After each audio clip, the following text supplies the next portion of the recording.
Welcome back, everybody, Coast to Coast, This Week in America.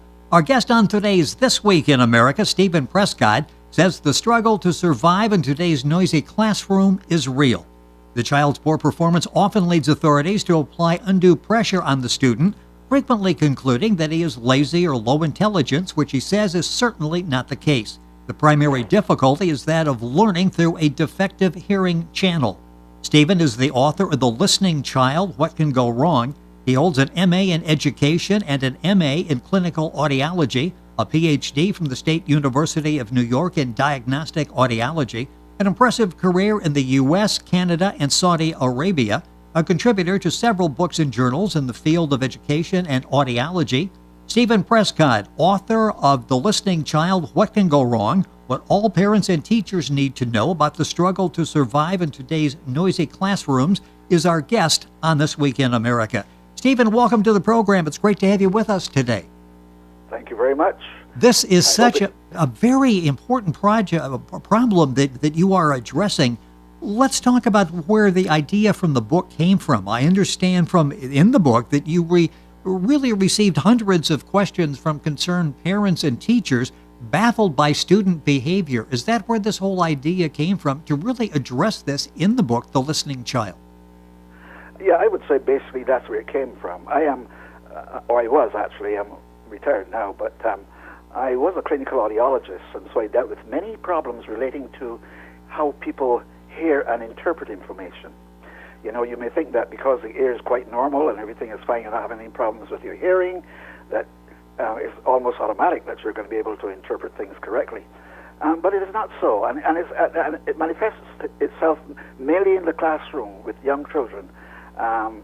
Teachers are there and they don't have the slightest conception as to why this child isn't learning while his next door peer is doing quite well and so forth. And I came to the conclusion that much of that is based on the way the child understands and conceptualizes information that he's getting from the teacher in the classroom. And that prompted me to write the book, because many parents were coming in the clinic for hearing problems for the kids and so forth, and wanted to understand why the kid was not progressing in the classroom. And that prompted the book, actually. Well, it's interesting because the parents and teachers were saying they were baffled because the child seemed to have, the behavior seemed to have normal hearing and intelligence, yet was still struggling. And you talk about, and I really am not familiar with this, central auditory processing disorder. Talk about that, because you found that so frequently in children, misdiagnosed or not diagnosed at all, and it really got them early in their educational process, got them off on the wrong track. Yeah, no, that's a very interesting area, and it's beginning to get a lot of coverage, not only here in Canada, but in the United States. And that's where I did my education, really, basically in the United States. But I was very interested in that area. The problem with that is that most children, I would say over 90% of the children in the classroom, at the elementary level, you'll probably detect anything wrong with that child in terms of how he responds or interacts with his peers and the teacher and so forth. But then you'll find that when it comes to conceptual learning, when it comes to being able to understand things and to conceptualize information, there's a problem there. And it's not because that he isn't hearing. This child has certain characteristics that are pretty common among that population. You'll find that he always raises his hands in the class to ask, what did you say? Repeat that. And he seems to have difficulty hearing things or listening to things. And obviously the first conclusion that the teacher arrives at, maybe the parent at home as well, is that this child has a hearing problem. When the child is brought into the clinic for a hearing test, that's the first evaluation he should have. We find that the child has perfectly normal hearing. But it's just the child's ability to conceptualize, to understand what is being told to him. And he has a lot of difficulty in that regard. So I wrote in the book, especially coming on to the last few chapters in that book, about some of the characteristics that identify these children. You may have a child who may be in that category and may not even have realized it. The important thing, though, is that the earlier the problem is detected and treated, the better the results. And that's what I was basically getting at in the book. Yeah. The book is The Listening Child, What Can Go Wrong? Stephen Prescod, that's Prescod, is the author and our guest on the program today. So it's a processing difficulty, and I would sense this is somewhat difficult to detect, right? If we think the hearing is there, then we feel that we don't know what the problem, I guess, is. So yeah, of course, I understand that. Yeah. And that's a bit baffling for most Yes. parents. I would say, though, if you find that a child is constantly asking to have things repeated, or when he's given an instruction, he doesn't follow the instruction through, and he's doing the same thing in the classroom, or he's doing the same thing at home, you should have that child evaluated. And the best place to have a child evaluated like that is at you have quite a few of them here in Canada, as well as the United States, a speech and hearing clinic, or what is known as an audiology, audiology,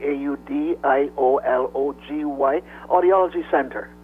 And they have special tests that are designed to detect that sort of thing. A child who has a conceptual problem, or what is known as an auditory, central auditory processing disorder. They can detect that quite easily. And in a classroom, especially with the size of today's classrooms, this is pretty difficult, isn't it, for a teacher to sort of isolate attention on one student? And I've made note of that in the book, and that's the problem. Yes. You see, teachers are. I understand that teachers are very, very busy, and they have many other problems. You say that in a classroom to deal with, and so it's very difficult to isolate one child and say, well, I'm going to just pay this attention to this child and that child alone for this problem. The thing is that many of the kids have probably the same problem, and they handle it different ways, but it is a problem that needs specialized attention. A child should be identified as early as possible by hearing tests or speech evaluation and so on. And having found that, then he should be treated as quickly as possible at a speech and hearing center, either in the university or in the clinics around. They will have them. In the university would be the best place, in a communications department. A communication disorders department would be in the best place to find that sort of help and get help as soon as possible. Talk about. It has been noted, though, that children who are treated early and are identified and treated early do show tremendous strides in their learning, because that may be the only problem that's causing the barrier between the teacher and the child. So it's good to get them identified as early as possible. Talk about the treatment process. How difficult is it to treat? And I will ask how successful. And you've said if caught early, it's much more successful. What are some of the treatment methods to deal with this processing problem? I would say that if you have concerns about your child's learning, have them evaluated. First of all, have a speech and hearing test done, which is known as an audiological evaluation done, the speech and hearing test done on the child. If the hearing apparatus is normal, but the child is still not performing well, he's still acting as though he's hearing impaired, then the audiologist that you have referred the child to, many audiologists will be able to identify that problem easily. I will consult him and ask him for advice as to what I should do next with this child. This child probably needs specialized attention, and the teachers of special education and so on might be able to handle that problem well, and the audiologist would give guidance as to where he thinks the child should be taken after that. Most clinics, speech and hearing clinics, or audiology centers, or universities that have the program, communication disorders program, will be able to advise you very, very well in that area. With us on the program is Stephen Prescod. That's Prescod. He's the author of The Listening Child, What Can Go Wrong. The book's available wherever books are sold. I'll send you to the publisher, stratton-press.com in the bookstore there. That's stratton-press.com in the bookstore. If you go to our website, thisweekinamerica.us, you can link on directly to the information at Stratton Press on the book that Stephen has written. Let's talk about the impact this has on a child, and you write about that extensively in the book. They tend to get discouraged. The teacher tends to give up on them, and it's sad, isn't it, when you consider a student with a little bit of help would be able to reverse course and to do much better in school. Absolutely. I think you hit it right on the head there. My concern, really, and my sympathy, is toward the child. The child really is an intelligent child. Most of these kids have got basic intelligence that are, equal to or even surpassing sometimes the child who doesn't have that problem. It's just that the child basically has a listening disorder. He cannot process information correctly simply because of the way the apparatus, I guess, in the higher auditory system is constructed, and he has problems paying attention. He has problems. He's inactive. I mean, he's very active in the classroom. He's very distracted easily. And one big feature that really stands out in these kids is that they have a very low tolerance for noise, like extraneous noise. If they're in a classroom and somebody just passes by in the corridor, or there's a little noise in the environment, then they become completely thrown off and they're completely distracted by that. And so the most ideal environment, of course, is an artificial environment, but it's the best for the child at the time, is to have a child in a quiet environment, a quiet classroom, a small classroom size. Maybe even on a one-to-one basis, the child tends to do a lot better than if he's in a crowded classroom with a lot of extraneous noise. He's not going to do very well at all. It's interesting. I mentioned in the beginning, you say the struggle to survive in today's noisy classroom is real. Talk about that, and you use the word struggle and survive. That's really what it comes down to, bottom line, isn't it? It's not an ideal learning environment. Oh, it's not an ideal environment at all. Not at all. We know it very well. The budget in the school and things like that are things that you have to consider, because most of these children are in elementary school and most of them are in public schools and so on. And the public school environment is not necessarily their fault, but it's just that the resources are limited. Yes. So the child is set at a disadvantage. A large classroom, large kids, lots of distraction, and things like that. The environmental conditions aren't conducive to good thinking, good processing of information, and so on. So the child has a disadvantage to work with there at that level. So if that child can be given help outside of the classroom, even on an individual basis, one would find that he does very much better than when he's in a crowded, distractive environment, because it is noted that these children are very sensitive. They have a very low tolerance for extraneous noise. Anything that is in the environment, he's attracted to, and he loses concentration very easily. So that would be the ideal environment. But it's not always the environment that the child can be, that one can afford to have that child in. So he might need some extra help there. And on an individual basis, though, the child exceeds in the classroom, excels in the classroom. The one nice thing about the book, The Listening Child, What Can Go Wrong, what all parents and teachers need to know about the struggle to survive in today's noisy classrooms, is the way that you've written it. It's very understandable it's not for professionals. Parents and teachers can read this, understand very clearly what needs to be done. It's maybe the first time someone has addressed this particular problem in this way. Yes. The book started when teachers and parents came to you and they're baffled because this child seems normal. It doesn't seem to have a hearing problem, yet they're struggling. What's it like when suddenly the light bulb goes off for them and they realize what the problem is and they're able to, in many cases, reverse that problem? What's that like, and are teachers catching on to this now? Well, it's remarkable. That's what I can say. When the light comes on, it's remarkable. You'll find that child can't get enough of what he's been missing. Education is no longer a challenge and a barrier and a threat. He responds very well to it. He's willing to learn. That's not the issue. The issue, you mentioned something earlier there that I was going to comment on. That is, when a child is in that kind of a situation, it's difficult for the child to understand why he can't do like Johnny next door there. He can't do like his peer next door. And all the attention is being placed on the other child who's learning, and he seems to be left out of the LU. So when he can be helped, and when the teachers or whoever it may be, the specialists, identify the problem and work with him on a one-to-one basis, and he finds that he really is intelligent, he really can learn like the next one, he does extremely well. And that's the thing that is so pathetic, because many parents and teachers, as you said before, there's so many people, there are so many kids in the classroom, there's so much distraction in the classroom, and they've got to pay attention to all these little minute things. They don't have enough time to deal with a child who is really struggling, and that's very critical to me. I think it's very sorrowful that he has to go through that until somebody comes along and says, well, I think this child should be isolated for special types of instruction and that sort of thing. And then he finds that the child learns very, very well.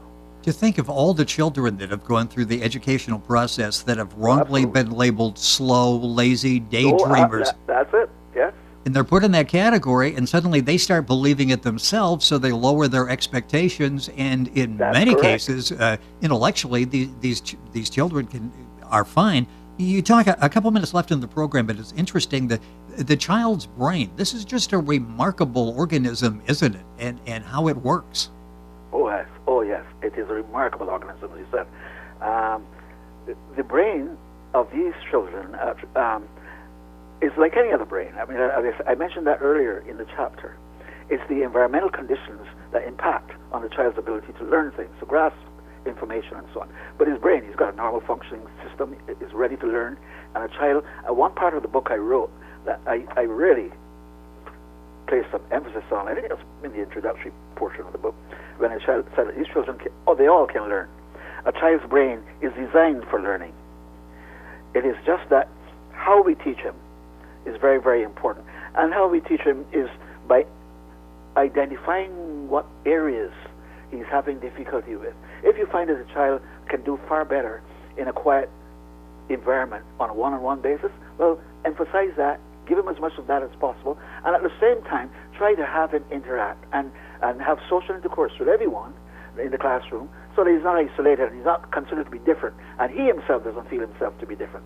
And that's the other thing that bothers the child. When he feels that he's, well, I'm not learning, how it is that Johnny over here can do so well, and I'm not doing I'm doing very well. His parents are telling him that, well, you're doing very poorly. The teacher is not paying any attention. Then he has a very low self-esteem. It's an interesting thing to see whenever that child is brought into the light of day and people start paying attention to him and he realizes that, oh, I'm as good as anybody else. And so that child learns beautifully. It's a marvelous thing. I've seen it several times. And it's just a matter of identifying the problem, working with it reasonably, as best as you can, and getting that child to have confidence in himself. That's very important. And the book just lays it out there. It ends up talking about management, that help is available, how you go about getting that help, the role of management team members in solving these issues and making school fun again for your child. And he's able to excel in doing that. Just out of time, the time went by so quickly. This is a very important book. I know, yes. Yes, called The Listening Child, What Can Go Wrong, What All Parents and Teachers Need to Know About the Struggle to Survive in Today's Noisy Classrooms. So well written, lays it out there in layman's language so we can read it, we can understand it, we can see if it applies in situations in our own families. The book's available, of course, at Amazon, the usual places. I'll direct you to the publisher, Stratton Press. Their website is stratton-press.com. It's available in the bookstore, so stratton-press.com/books. You can link on to all that information by going to our website, thisweekinamerica.us. It is the author and our guest on the program. Stephen, a pleasure having you with us on the program, talking about a very important issue that, if handled, recognized and handled early, will make a tremendous difference, a life-changing difference in the educational process of the child. Thank you so much for being with us on the program. My pleasure. God bless. Thank you. With us on the program, Stephen Prescod, the book, The Listening Child, What Can Go Wrong? Information on the book by going to our website, thisweekinamerica.us. Back after these messages.